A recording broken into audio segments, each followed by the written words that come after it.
Are you trying to negotiate with a narcissist and you think there is no way I'm winning this? They are so powerful. I'm telling you right now, there are many ways that narcissists actually sabotage themselves. I have seen it, and I'm going to tell you what they are in this video.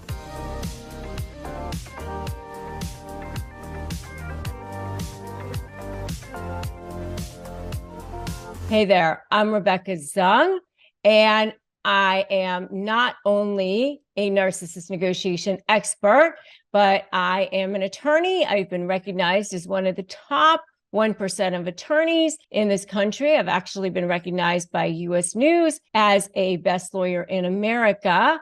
And I have written a couple of best-selling books, including Negotiate Like You Matter.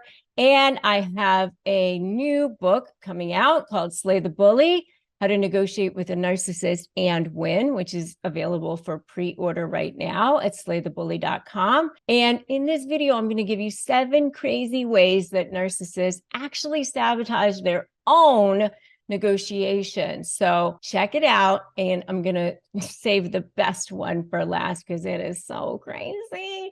So, and I've seen it all. I've been an attorney for more than 20 years. And I have seen narcissists do the craziest things. Let me tell you, crazy. So I'm going to share it all in this video. So number one is I have seen narcissists actually destroy their own businesses to destroy the other side. Let me give you an example. What they will do is they will try to get at, let's say it's a divorce situation, or maybe it's a business partnership. What they're trying to do is actually get to the other side. And so in the process of trying to take down the other side, you know, they think that they're just going after the other side. And you know, it's not just working. It's just really not happening the way they think it's going to. So what they do initially is they start to maybe try to get employees to be on their side, you know, and they might start talking to secretaries, or they might start talking to, you know, key employees, or they might start getting key employees to be, you know, go with them. Maybe they start to think, oh, I'm going to leave this company and I'll go start my own, or something like that. And then, you know, what they might do is, you know, I've actually seen where they actually get into fist fights with employees, and then employees might actually start to leave the business on purpose, you know, where the employees just start to go, I don't even want to be part of this company anymore. I am out of here. Or they start to have, you know, inappropriate conversations with clients, where the clients start figuring out what's going on. You know, the clients just start to go, I don't really want to be involved with what's happening here anymore, because it's just, there's too much chaos going on here. So, you know, that's sort of an inadvertent situation. But sometimes they might just say, I'm not going to work anymore, because if I can't have it the way I want it, I'm not going to try to generate business anymore. So I'm not going to do any work. And then the clients start getting mad. They start not showing up at jobs the way they're supposed to, you know. So this is, you know, obviously when there's a business that they own, or they're a part owner in, or maybe that there's other partners in the business, and the other partners in the business start to find out what's going on, and the other partners find out that they're liars, or that they're not doing what they're supposed to, or something like that. All of these things all end up where they're basically completely self-sabotaging, because at the end of the day, now they don't have the business anymore. It was a business that was actually very lucrative at one point, or maybe made a lot of money. It was either very valuable and made a lot of money, and now they themselves are destroying their own source of income or their own source of, a valuable asset. It's actually mind-blowing to me, but I've seen it happen over and over and over again. 7 crazy ways that narcissists sabotage their own negotiations, because now in that negotiation, they are sabotaging an asset that is no longer going to be as valuable. The mediator sees this, the other side sees this, the judge sees this. Everybody is seeing what this narcissist is doing. It's crazy. That's number 1. Number 2 is kind of related, but not completely related. And that is that they let their emotions take over. They let their emotions take over, and they end up doing something stupid. And this could be, in the business, but it could be in other ways too. It could be in the negotiations themselves. It could be right in the room, in the mediator's room. It could be with the kids. I've seen where they take the kids and leave the country. Or I saw my own client one time decide to sign an alimony check with crayon with his left hand when he was right-handed.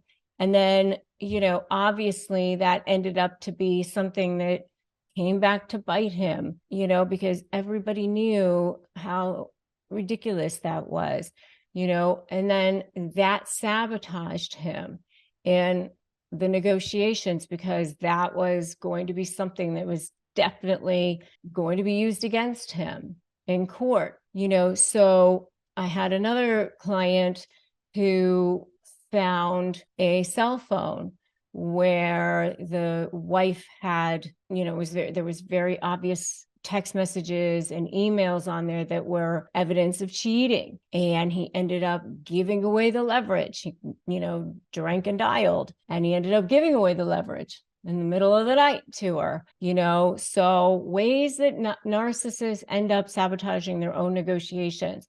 He couldn't help himself by, he had to call her and tell her that he had found those text messages, because he had to tell her, so he let his emotions take over, and he ended up doing something stupid. Don't let emotions take over ever. That's number 2.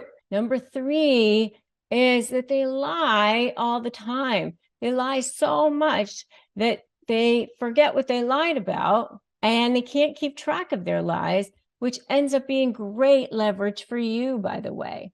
So in my SLAY methodology, strategy, leverage, anticipate, and focus on you, which in my SLAY program, I teach you exactly how to organize all of this and create that leverage that you need for your negotiations. So that is exactly how you do it, is you take those lies and you create amazing leverage out of it.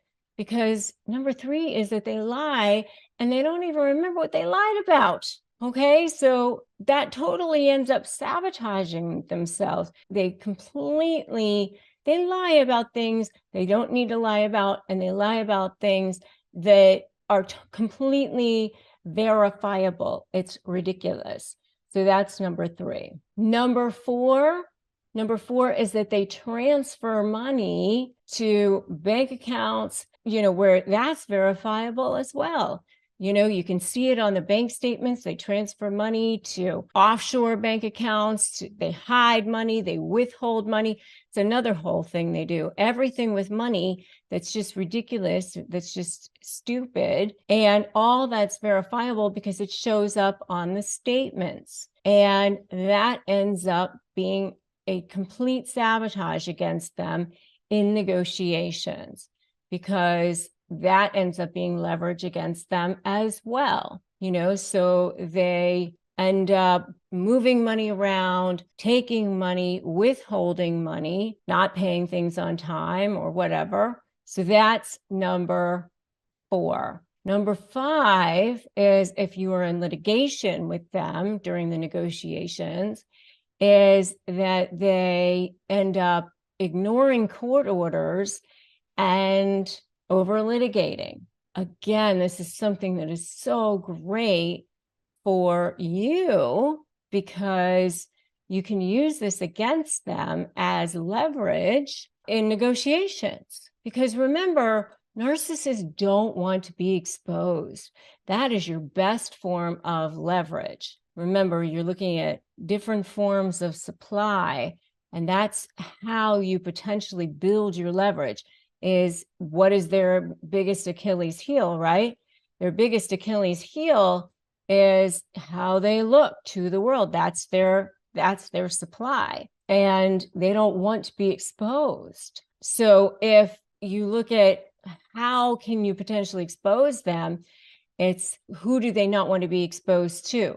One of the people that they definitely don't want to be exposed to if you're litigating is the judge. And if they've been ignoring court orders and they've been over litigating, you can bring that to the judge's attention and say, Your Honor, this person has been ignoring your court orders or over litigating this case.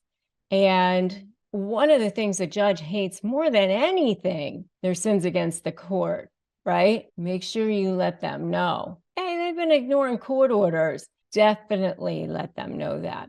All right, so that's number 5. And it's all part of the whole karma.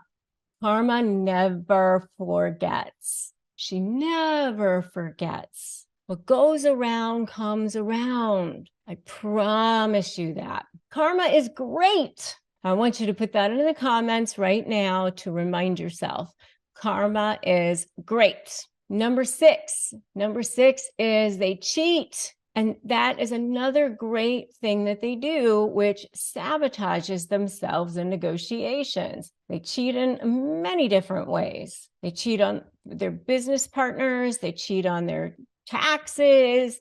They cheat on their spouses. They cheat in they cheat everybody. You can use that as leverage in negotiations. And by the way, if you are negotiating with anybody, make sure you grab my free Crush My Negotiation prep worksheet at crushmydeal.com. Go to crushmydeal.com and grab my free ebook. It's a free 15-page ebook, which will help you get started with your negotiations. I've had many people win their entire negotiations just on that alone, and it's totally free. So make sure you grab that. Okay. Number 7 is the best one that they do, that they completely sabotage themselves with, which is they do crazy things in public, post on social media, do things in front of witnesses. And then you have it for all the world to see. All the world's a stage. You can grab it for leverage forever because they do. They post it. They do it in front of your friends. They do it in front of your family. And everyone saw. And they all do these crazy things. All of them. And then you have it. So that's 7 crazy ways that narcissists sabotage their own negotiations. The next video that I want you to watch is how to do the impossible, which is become non-reactive to narcissists. But before you get there, I want you to make sure to join my free private Facebook group, which is Narcissist Negotiators with Rebecca Zung, and make sure that you subscribe to this channel and hit that notification bell. And then we're going to go watch how to do the impossible, which is to become non-reactive to narcissists. I know it's so hard when they're just constantly trying to bait you all the time, aren't they? I mean, constantly just trying to bait you. And that is like what their existence is for sometimes. But you are better than that. And you can be ahead of them. And you can be ahead of that game. And I'm going to help you do that. And that's why we're going to go watch that video together. How to do the impossible, become non-reactive to narcissists. So I'm going to see you in that next video. And remember that today is a great day to start negotiating your best life. I'll see you there.